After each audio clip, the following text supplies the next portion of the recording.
राधे राधे नए ब्लॉग में आपका स्वागत है। मैं ठीक ठाक से हूँ, आशा करती हूँ आप सभी भी ठीक ठाक से होंगे। तो यहाँ पर कर रहे हैं आप कान्हा जी के दर्शन, जो राधा जी की मांग भर रहे हैं। तो ये एकमात्र ऐसा मंदिर है भांडीर वन में, एकमात्र ऐसी जगह है जहाँ पर आपको ये दर्शन होंगे कि कान्हा जी और राधा जी का विवाह हुआ है। यहाँ पर देखो ब्रह्मा जी बैठे हुए हैं, साक्षी बने हुए हैं, और राधा जी और कान्हा जी का गठबंधन है।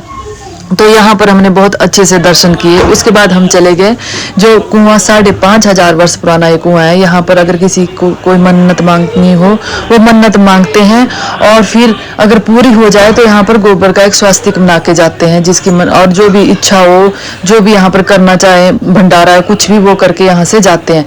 तो सबको मतलब यहाँ जो पंडित जी थे वो सबको जल दे रहे थे, और मेरे को उन्होंने बोला कि आप अपने आप भरोगे। तो वैसे मैंने किया, और मुझे भी बहुत अच्छा लगा ऐसे कि मैं अपने आप यहाँ से जल निकाल रही हूँ। तो बोलते हैं इसकी, तो मैंने पहले लास्ट ब्लॉग में बताया है कि इसकी बहुत ही महिमा है कि सोमवती अमावस्या के दिन यहाँ पर दूध की धारा निकलती है। मतलब यहाँ जो जल है वो सफेद रंग का दिखाई देता है। तो यहाँ पर मैंने भरा, फिर पंडित जी ने बोला कि आप खुद ही इस जल को सिर पे उठाओ और लेके जाओ। तो हमने कैनी ली, उसमें भरा, और वो बड़ा मजाक कर रहे थे हमारे साथ, और हमें सच में बहुत अच्छा लग रहा था। इतना अच्छी अनुभूति, इतना अच्छा लगता है, जो हमने खुद मतलब महसूस किया, हम ही कर सकते हैं। जो वहां जाए तो भगवान ने हमें ये मौका दिया, वहां पहुंचाए, यही बहुत बड़ी बात है। और मैं सच में बहुत धन्यवाद करती हूँ भगवान का कि हमें इस काबिल उन्होंने समझा और हमें अपने इस धाम में बुलाया।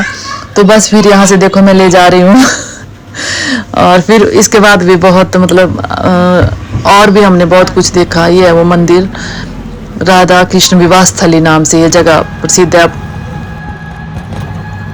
वंशीवट और भांडीर वन दर्शन करने के बाद अब हम जा रहे हैं राधा रानी जी के मंदिर मानसरोवर झील, और यहाँ पर रीना जी ऑटो चला रहे हैं और आनंद ले रहे हैं। मानसरोवर झील के बारे में यह कथा प्रचलित है कि जैसे मान मतलब घमंड, प्राउड किसी चीज का, और सरोवर मतलब जल। तो फिर राधा रानी जी को इस बात का प्राउड था कि कान्हा जी उनको बहुत ज्यादा, सबसे ज्यादा उनसे प्रेम करते हैं। तो जब कान्हा जी और गोपियों के साथ रास लीला कर रहे थे, तो उनको मतलब वो गुस्से में इस जगह पे आ गई, और उनके आंसुओं से ये झील बनी हुई है। मतलब तब इसका नाम मतलब राधा रानी जी का मानसरोवर झील पड़ा इस जगह का। तो एक और कथा प्रचलित है कि गोपेश्वर महादेव का मंदिर भी है यहाँ पर। तो रासलीला में शामिल होने के लिए सिर्फ कृष्ण जी ही रासलीला में शामिल हो सकते थे, और अगर कोई शामिल हो तो उन्हें गोपी रूप धारण करना पड़ेगा। तो भोले शंकर जी भी रासलीला में शामिल होना चाहते थे, तो उनको गोपी रूप धारण करना पड़ा। उसके लिए पहले उनको मानसरोवर झील में डुबकी लगानी पड़ी। तो यहाँ पर एक गोपेश्वर महादेव का मंदिर भी है। तो बस इतना ही, मुझे जो थोड़ा बहुत ज्ञान था वो मैंने बता दिया कि इसके बारे में ये कथा प्रचलित है। हमें भी ज्यादा ज्ञान नहीं था, पर थोड़ा बहुत जो मिला वो मैं बता रही हूँ कि ये कथा प्रचलित है। और राधा रानी जी के यहाँ एक बड़ी सुंदर प्रतिमा लगाई हुई है, जहाँ पर फोटो लेना मना था, कि उसमें राधा रानी जी गुस्से में बैठे हुए हैं, और कान्हा जी उनके चरणों में उनको मना रहे हैं, और उन्होंने अपनी बांसुरी भी उनके चरणों में रख दी है। मतलब हर पिक्चर का, हर मंदिर का इतनी अलग महिमा है कि बस आनंद लेते जाएं, दर्शन करते जाएं, बस यही है। हम यहाँ पे फोटोज वगैरह ले रहे थे। आप देख रहे हो साइड में एक लड़की आ रही है, ये सीधी नीचे आई, और मैं अभी वीडियो बनाने लगी, सीधी नीचे चली गई। इसके पापा के साथ में इसने जल्दी से इन्होंने इसको खींच लिया। यहाँ पे ना सीलन वो था, मतलब नीचे स्लिपरी था बहुत ज्यादा।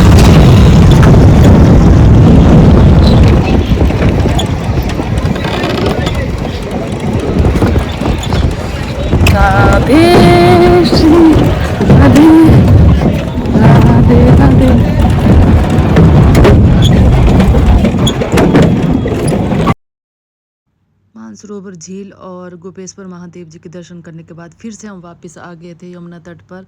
यहाँ पर हमने मतलब फ़ोटोज़ वगैरह लिए थोड़े बहुत, और फिर बोटिंग वगैरह करी, और इसके बाद चले गए थे हम निधि वन में, क्योंकि मंदिर के बंद होने का भी टाइम होता है। यहाँ पर 12 बजे, साढ़े 12 बजे सारे मंदिर बंद हो जाते हैं। तो फिर ऐसे ही यमुना तट यहाँ पर खुला होता है, तो यहाँ पर कर सकते हैं आप जो भी आप बोटिंग वगैरह करना चाहो। तो वो करी हमने थोड़ी देर में। फिर उसके बाद चले गए थे हम निधि वन। निधि वन भी वैसे बंद नहीं होता है, पर रश भी बहुत, मतलब भीड़ इतनी ज़्यादा होती है।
शाम के टाइम यहाँ पर कर रहे हैं हम दीपदान। और रीना जी मेरे को गुस्सा कर रही थी कि पहले आप जो मेन काम है पूजा कर लो, उसके बाद वीडियोज वगैरह बनाओ।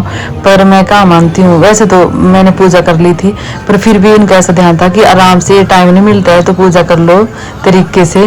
पर फिर मैंने वीडियोज़ वगैरह भी बना ली। और फिर बीच में आया था मेरे हस्बैंड का, मैंने किया उनको फ़ोन।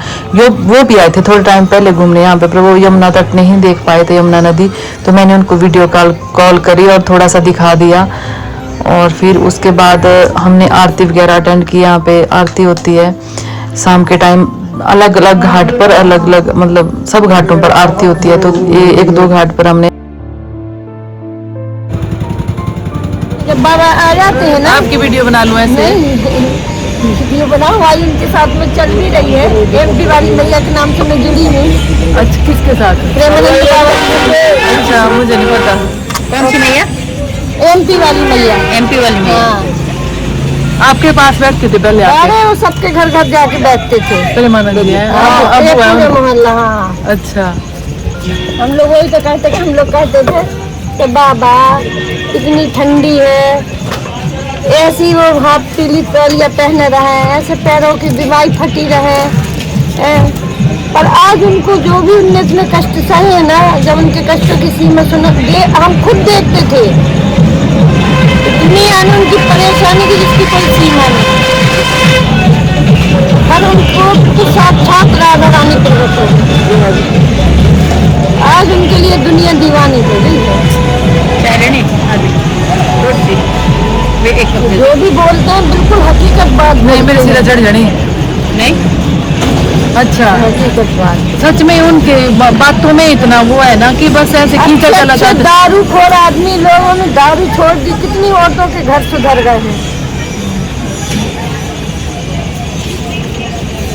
वो पहले से यहीं से है, 20 सालों से। हाँ, 20 साल से तो हम देख रहे हैं। बाकी वो कानपुर के पास सीतापुर के रहने वाले हैं। फिर हम एक ऐसी जगह पहुंचे जहां सारे दिन की थकान हमारे दूर हो गई। यहाँ पर ये छोटी सी शॉप है। यहाँ पर ये खाना बनाते हैं, बिल्कुल घर का स्वच्छ शुद्ध खाना। तो हमें होटल वालों ने बताया था कि आप वहां जाना। हमने बोला था कि हमें अच्छा सा खाना चाहिए घर का। तो उनकी स्टोरी सुन के तो बस मन भाव विभोर बोलते हैं वैसा हो गया कि इनकी खुद की कहानी ने हमें अंदर तक मतलब झकझोर कर रख दिया। ये इनके 3 बेटे और हस्बैंड एक्सपायर हो गए थे, तो बोल रहे थे कि वृंदावन अपने भाई के साथ में ऐसे आई थी। एक दिन तो मेरा ऐसा हो गया था कि मैं यमुना नदी में छलांग लगाने चली गई थी। और जब ये 3 बच्चों के साथ यहाँ वृंदावन आए थे तो तब प्रेमानंद महाराज जी ने ही इनको शरण दी थी और ऐसा बोला था कि राधा रानी आपकी जरूर सुनूंगी। तो आज इनका अपनी दुकान है, अपना घर है, सब कुछ है यहाँ पर बना हुआ। और स्टोरी तो बहुत लंबी है पर इतनी से ब्लॉग में नहीं सुना सकती।